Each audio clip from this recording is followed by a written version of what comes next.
आशुतोष जी, आप भी वकील हैं, जरा आप बताइए, आप इस मामले को कैसे देखते हैं?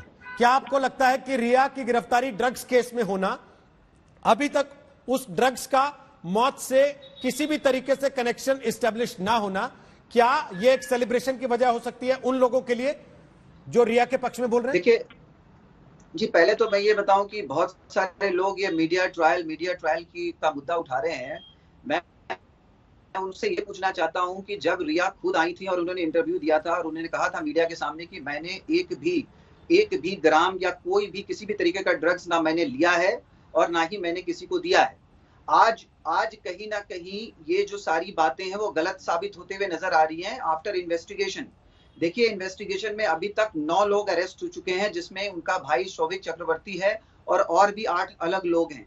इन सब के स्टेटमेंट को देखते हुए और जो व्हाट्सएप का जो चैट हुआ था रिया और मिरांडा और बाकी लोगों के साथ, उन सारे चैट को कोलेक्ट करते हुए ये चीज सामने आ रही है कि इसमें कहीं ना कहीं इंपॉर्टेंट ड्रग एंगल है। और जहां तक क्वांटिटी का बात है तो क्वांटिटी तो अभी तक डिस्क्लोज नहीं किया गया है। ये जो सेक्शन 20, 22, 27, 29 जो है एनडीपीएस का, उसके अंदर कॉन्स्पिरेसी भी है। उसके अंदर जो है क्वांटिटी, अगर कमर्शियल क्वांटिटी को अगर हम पकड़े तो 20 साल तक की सजा है। अगर कमर्शियल क्वांटिटी को अगर इंक्रीज करता है वो जो टोटल उसका क्वांटिटी है, तो यहाँ पे आप देखिए कि जिस तरीके से ड्रग्स का मामला, हाँ मैं ये मानता हूँ कि अभी तक ये स्टैब्लिश नहीं किया गया है मौत से, लेकिन कहीं ना कहीं ड्रग्स का तो मौत से रिलेशन साबित हो ही रहा है ना। ये खुद ही बोल रहे थे कि वो जो है डिप्रेशन में था, वो जो है ये दवा ले रहा था, वो दवा ले रहा था। अब क्वेश्चन ये उठता है कि जब 5 डॉक्टर्स उसका ट्रीटमेंट कर रहे थे, ये लोगों ने खुद कहा, तो उसको ड्रग्स की एडिशनली कहां से जरूरत पड़ रही थी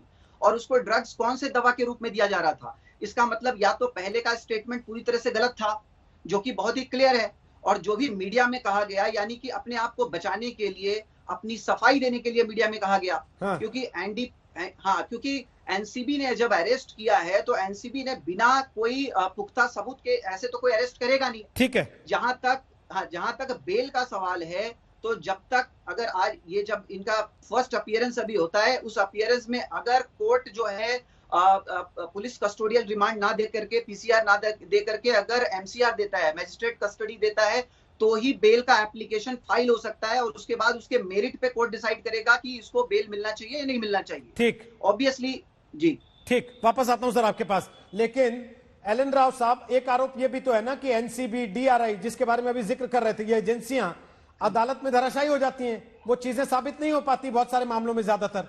फिर देखिए रोहित जी, ये डिपेंड करता है हर केस के क्या मेरिट्स हैं, उसके ऊपर डिपेंड करता है कौन सा केस सक्सेस रहेगा, कौन सा नहीं रहेगा।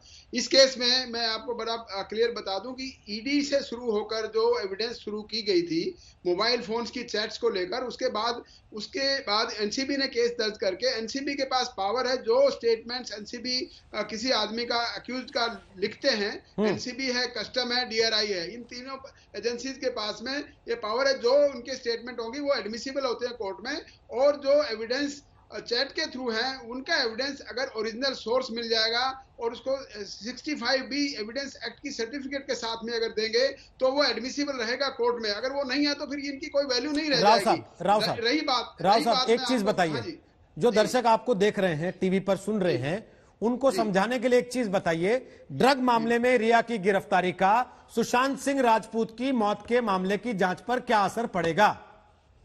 मैं बिल्कुल बड़ा क्लियर बता देता हूं कि सुशांत सिंह राजपूत की मौत के बारे में रिया को कई बार इंटरोगेट किया जा चुका है। अगर उस टाइम पर ये रिया चक्रवर्ती कोई चीज छुपा रही थी या झूठ बोल रही थी, उसका और अब जो अरेस्ट होने के बाद में इसका दोनों टाइम में फर्क है, साइकोलॉजिकल इफेक्ट होता है। अभी वो डिमोरलाइज है अरेस्ट होने के बाद में।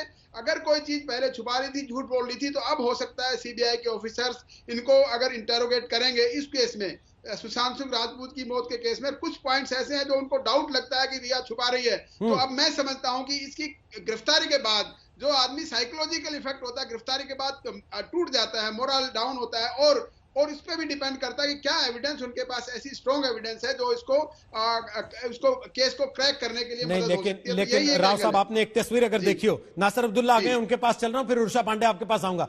नासिर अब्दुल्ला, आपने तस्वीर देखी हो अगर, रिया चक्रवर्ती आज जब अरेस्टिंग के बाद बाहर निकली तो कैमरा को देख के हाथ हिलाया, इसके पहले वो हर बार मुंह छुपा के वहां से निकल जाने की कोशिश में थी। क्या ये दिखाता है कि वो टेंशन में है, वो प्रेशर में है, वो दबाव में है, या फिर वो इस बात के लिए कॉन्फिडेंट है कि उनके वकील बचा लेंगे उनको? नासिर अब्दुल्ला, ये तो उनके मानसिक अपना डॉक्टर से या कोई ऐसा मानसिक डॉक्टर हो उससे एक्चुअली पूछना पड़ेगा।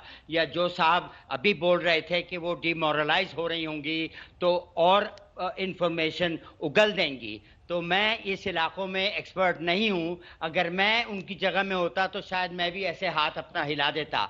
वो ऐसी लंबी चौड़ी बात नहीं है। असली बात तो ये है कि उनके पर जो आरोप था वो था 15 करोड़ मतलब ये कि सुशांत सिंह जी के उन्होंने चोरी किए हैं जो कहीं नहीं मिले हैं क्योंकि वो थे ही नहीं। दूसरी बात ये थी शायद उनका कोई इन्वॉल्वमेंट हो उनकी हत्या में, अगर हत्या हुई हो वो भी अभी तक मालूम नहीं हुआ। लेकिन अब जैसा कि ये जो साहब अभी बोल रहे थे कि अब जब फर्दर इंक्वायरी होगी क्योंकि एक इलाके में उनका झूठ जो है पकड़ा गया है, तो शायद और इंफॉर्मेशन आएगा जिससे मालूम हो जाएगा कि भाई और कोई ऐसी बात है जो अभी तक वो एक्चुअली छुपा रही थी और अब वो साफ आ जाएंगी, ऐसा मुझे लगता है। लेकिन जो असली चार्ज था फैमिली का वो ये था कि उन्होंने उनके पैसे हड़प किए हैं जो उन्होंने नहीं किए हैं।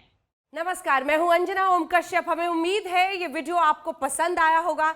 लेटेस्ट खबरों के लिए यूं ही देखते रहिए आज तक, और इस वीडियो के पसंद आने पर लाइक, शेयर एंड सब्सक्राइब करना ना भूलें।